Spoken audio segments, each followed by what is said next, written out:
যে সমজিলা লাগে বুলি বা অসমৰ প্ৰতিটো সমষ্টিত এখন মহকুমা হ'ব লাগে বুলি কোনো আন্দোলন কৰা দেখা পোৱা নাছিলোঁ। ঠাই বিশেষে কোনোবা ঠাই বিশেষে আন্দোলন হোৱা শুনিছিলোঁ, কিন্তু সেইবোৰৰ পৰিৱৰ্তে অসমৰ মাননীয় মুখ্যমন্ত্ৰী ডক্টৰ হিমন্ত বিশ্ব শৰ্মা ডাঙৰীয়াই আমাৰ মিত্ৰজোঁটৰ চৰকাৰখনৰ জৰিয়তে এতিয়া জিলাৰ যিসমূহ হেডকোৱাৰ্টাৰ বা জিলাৰ থকা যিসমূহ বিধানসভা, সেই বিধানসভাসমূহ বাদ দি বাকী প্ৰতিখন সমষ্টিতে একোখনকৈ সমজিলা গঠন কৰাৰ কথা কৈছিলে আৰু সেইটোৰ আধাৰত অসমত ৭৮খন সমজিলা গঠন কৰাৰ কাৰণে মাননীয় মুখ্যমন্ত্ৰী ডক্টৰ হিমন্ত বিশ্ব শৰ্মা ডাঙৰীয়াৰ সভাপতিত্বত অনুষ্ঠিত কেবিনেটে সিদ্ধান্ত গ্ৰহণ কৰিছিলে। আৰু সেই ৭৮খন সমজিলা বা সমষ্টিৰ ভিতৰত আজিৰ তাৰিখলৈ আমি অসম চৰকাৰে ৩৯খন সমজিলাৰ আনুষ্ঠানিকভাৱে উদ্বোধন কৰিছোঁ। আৰু মই আজি আমাৰ বঙাইগাঁও জিলাৰ যি অভয়পুৰীটো আজি আমি সমজিলাৰ আমি আজিৰ পৰা কাম কাজ আৰম্ভ কৰিছোঁ যে জনসাধাৰণ যাতে একেলগে যাতে ছাৰ্ভিচ পায়, তাৰ কাৰণে আমি সমজিলা যি গঠন কৰিলোঁ, সেই সমজিলাৰ জৰিয়তে নিশ্চিত ৰূপত অভয়পুৰীৰ সমষ্টিৰ ৰাইজৰ আগন্তুক দিনত নিজৰ ঘৰতে থাকি এই কাম কাজবোৰ কৰিব পাৰিব।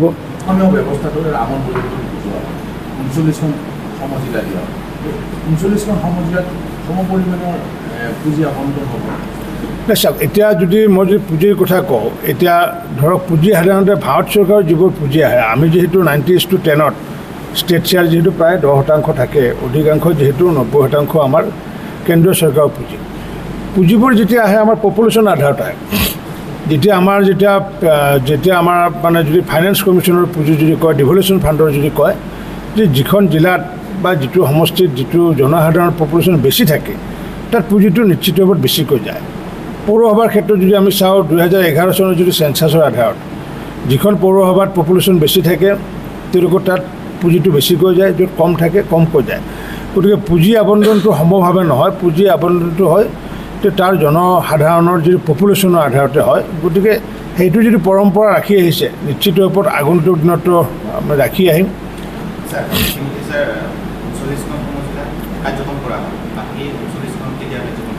বাকী 39খন সমজিলাও আগন্তুক দিনত মাননীয় মুখ্যমন্ত্ৰী ডাঙৰীয়াই তেখেতে আমাৰ কেবিনেটত ঘোষণা কৰিছিলে যে কিছু ঠাইত মানে ডিছপুট কিছুমান আছে, যেনেকুৱাকৈ একেটা সমষ্টি বা য'ত সমজিলা হ'ব লাগে সেই সমজিলা হ'বলগীয়া স্থানসমূহ যিটো হেডকোৱাৰ্টাৰ স্থান কনচেনচাছ হোৱা নাই, বিভিন্ন স্থানত কনচেনচাছ নোহোৱাৰ কাৰণে বিভিন্ন মানুহে নিজৰ নিজৰ এলেকাত বিচাৰিছে।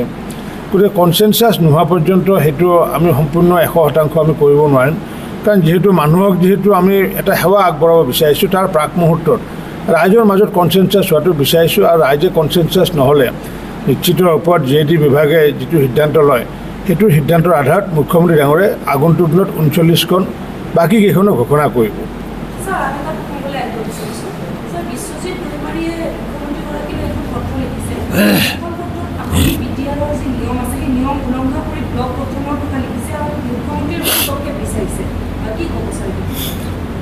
তেখেতে যি কথাষাৰ লিখিছে, তেওঁ যিহেতু মাননীয় অসম বিধানৰ অধ্যক্ষ, গতিকে তেখেতে লিখিছে ঠিকে, সেইটো চিঠিখন ময়ো পাইছোঁ। কিন্তু ইয়াৰ বিপৰীতে আমাৰ যিগৰাকী কমিশ্যনাৰগৰাকীয়ে ইতিমধ্যে তেখেতে এখন চিঠি দিছিলে, ইয়াত লিখা আছে হুৱেৰ এভাৰ নেচেচাৰী। যদি তেওঁলোকক যদি ব্লক ৰিঅৰ্গানাইজ কৰিব নালাগে তো আমাৰ ক'বলগীয়া একো নাই। আমাৰ কমিশ্যনাৰ একা ডাঙৰে চিঠিৰ আধাৰত আমাক জনাই দিলে হ'ল তেওঁলোকে জানে। কিন্তু আজি যদি চাওঁ ধুবুৰীত, এতিয়া ধুবুৰীৰ ভালেখিনি পাৰ্ট আগতে ধুবুৰীৰ লগত আছিলে, এতিয়া কোকৰাঝাৰৰ লগত আহিছে। গতিকে ৰিঅৰ্গানাইজটো আমি কৰিব লাগিব। গতিকে ৰিঅৰ্গানাইজ কৰাৰ ক্ষেত্ৰত তাত এইটো আমাৰ এনেকুৱা নহয় যে আমি যে BTCত যে আমি কিবা কৰিব গৈছোঁ, তেনেকুৱা কথাটো নহয়। নিয়মটো উলংঘা কৰা নাই, কাৰণ কিয় প্ৰিন্সিপাল ছেক্ৰেটাৰীলৈ আকাশ দ্বীপলৈ চিঠি দিছে তেখেতে। আমাৰ কমিশ্যনাৰে যিহেতু তেওঁলোকক চিঠি দিছে, আৰু চিঠি দিয়াৰ আধাৰত তেওঁলোকৰ যিখন সমিতি আছে, কাৰণ BTCৰ নিজা এখন সমিতি আছে, সমিতিয়ে ৰিঅৰ্গানাইজ যেনেকৈ কৰিব বিচাৰিছে তেনেকৈ আমাক দিলে আমি সেইমতে নটিফিকেশ্যন কৰিম। নটিফিকেশ্যনটো আমি কৰিব লাগিব, কাৰণ এইটো ভাৰত চৰকাৰক জনাব লাগিব। ভাৰত চৰকাৰৰ MGNৰেগা হওক, 15 ফাইনেন্সে হওক, গোটেইবোৰ ব্লক ৱাইজ হয়।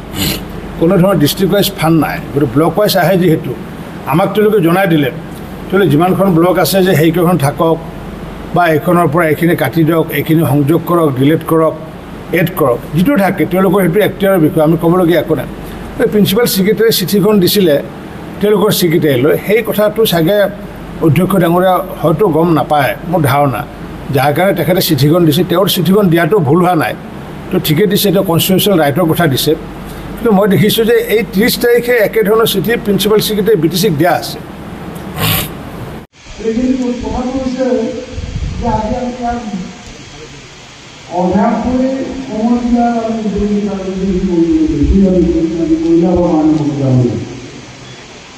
কিন্তু আমি নিৰ্বাচিত ক'বলগীয়া এই কথাটো যে আচলতে আজি এই সমষ্টিটোৰ যিগৰাকী বিধায়ক, সেই বিধায়কগৰাকী আজি এই কাৰ্যসূচীত উপস্থিত হ'ব লাগিছিল। তাৰমানে কথাটো এনেধৰণৰ মই ক'ব বিচাৰিছোঁ এইগৰাকীয়ে যে চৰকাৰখনে ভাল কাম কৰিলেও কিছুমান মানুহে তাৰমানে সেই ভাল কামটো দেখা নাপায়, প্ৰশংসা কৰিব নোৱাৰে।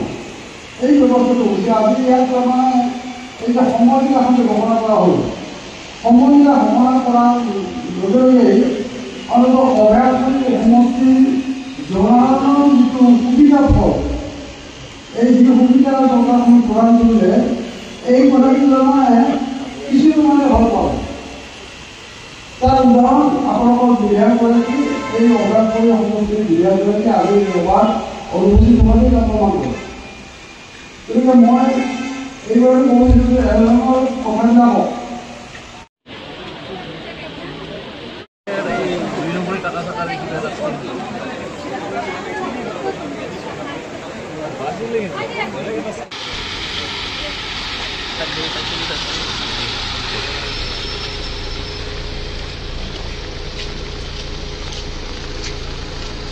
আগে যাম না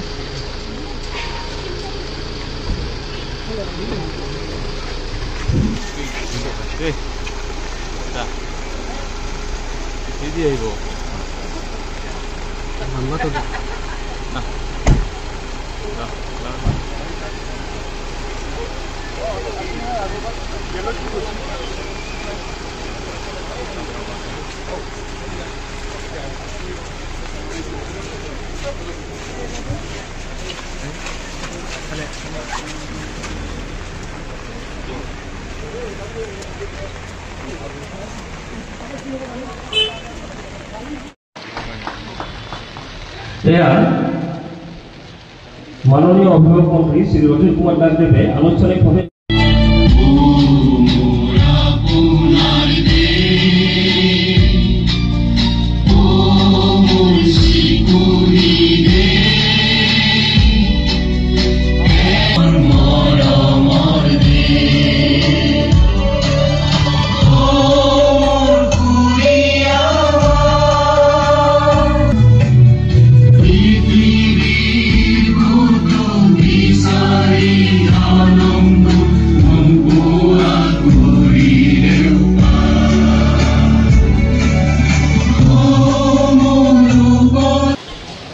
বঙাইগাঁও জিলাৰ মাননীয় জিলা আয়ুক্ত মহোদয়ে নিশ্চিতভাৱে এইটো প্ৰচেষ্টা হৈছে আৰু ইয়াৰ জৰিয়তে জনসাধাৰণ উপকৃত হ'ব, জনসাধাৰণ লাভান্বিত হ'ব।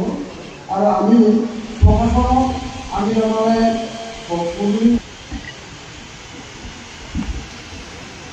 সকলোকে নমস্কাৰ জনাইছোঁ।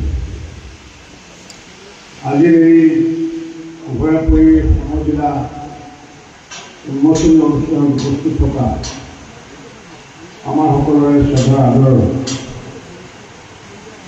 বৰপেটা লোকসভা সমষ্টিৰ সাংসদ মাননীয় ফণীভূষণ চৌধুৰী ডাঙৰীয়া, আমাৰ মাজত উপস্থিত থকা উত্তৰ অভয়াপুৰী বিধানসভা সমষ্টিৰ প্ৰাক্তন বিধায়ক ভূপেন বৰা ডাঙৰীয়া, আমাৰ অভয়াপুৰী নগৰ সমিতিৰ সভাপতি সুশান্ত ভূপেন ডাঙৰীয়া, আমাৰ মাজত উপস্থিত থকা আমাৰ জিলা আয়ুক্ত নৱদ্বীপ পাঠক ডাঙৰীয়া,